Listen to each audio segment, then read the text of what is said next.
Greetings, a fellow targeted individual. I want to share something which may be beneficial for TIs. It's really important that you save your paperwork concerning any type of citation you've received, because in 1998 I received a traffic citation. I paid for it, took driver's ed, got the paperwork, it's done with. And there are cases where people are being entrapped on stuff from a long time ago. We're in October of 2024. Why would the DMV send me a letter stating that I have an outstanding traffic citation when I've paid for it? And when I call them, they tell me, we see it on file that you paid for this. We don't understand what's going on. Maybe it was a computer glitch. I don't know. But what's really interesting was I received this letter from the Florida DMV stating that on November the 5th, they were going to terminate my driver's license and insurance. So I received the letter on October the 24th. And they were closed, so I figured the next day I'll just go and share paperwork and contact them. And I discovered that's not an easy process. That they wanted me to pay $75 to go through a hearing and all this stuff. I'm like, I'm not going to do none of that. I was thinking about getting an attorney. When I mentioned that, they were like, oh no, we're going to go ahead and work with you.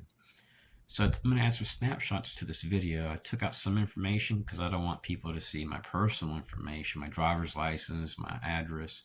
So they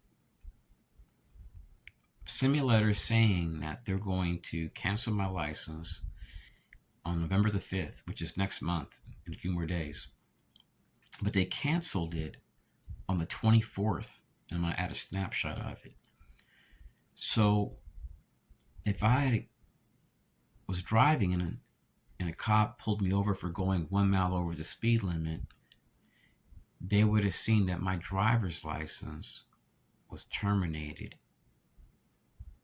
Or let's say they were scanning for tags. They may have just pulled me over to see if I was driving, if I was the owner, and I would have gone straight to jail.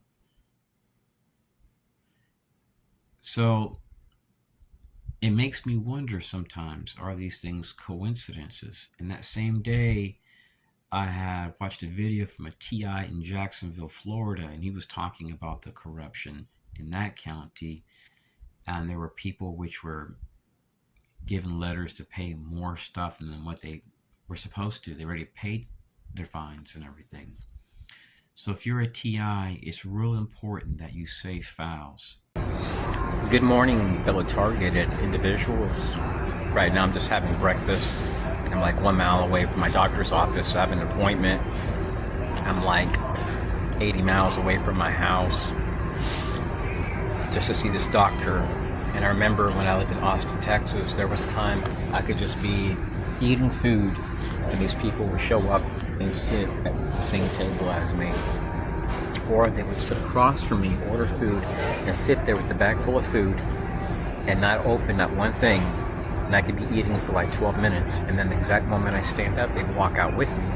They would show up at supermarkets. They would show up at my school, my doctor's office. If I went to police to complain, they would even show up there.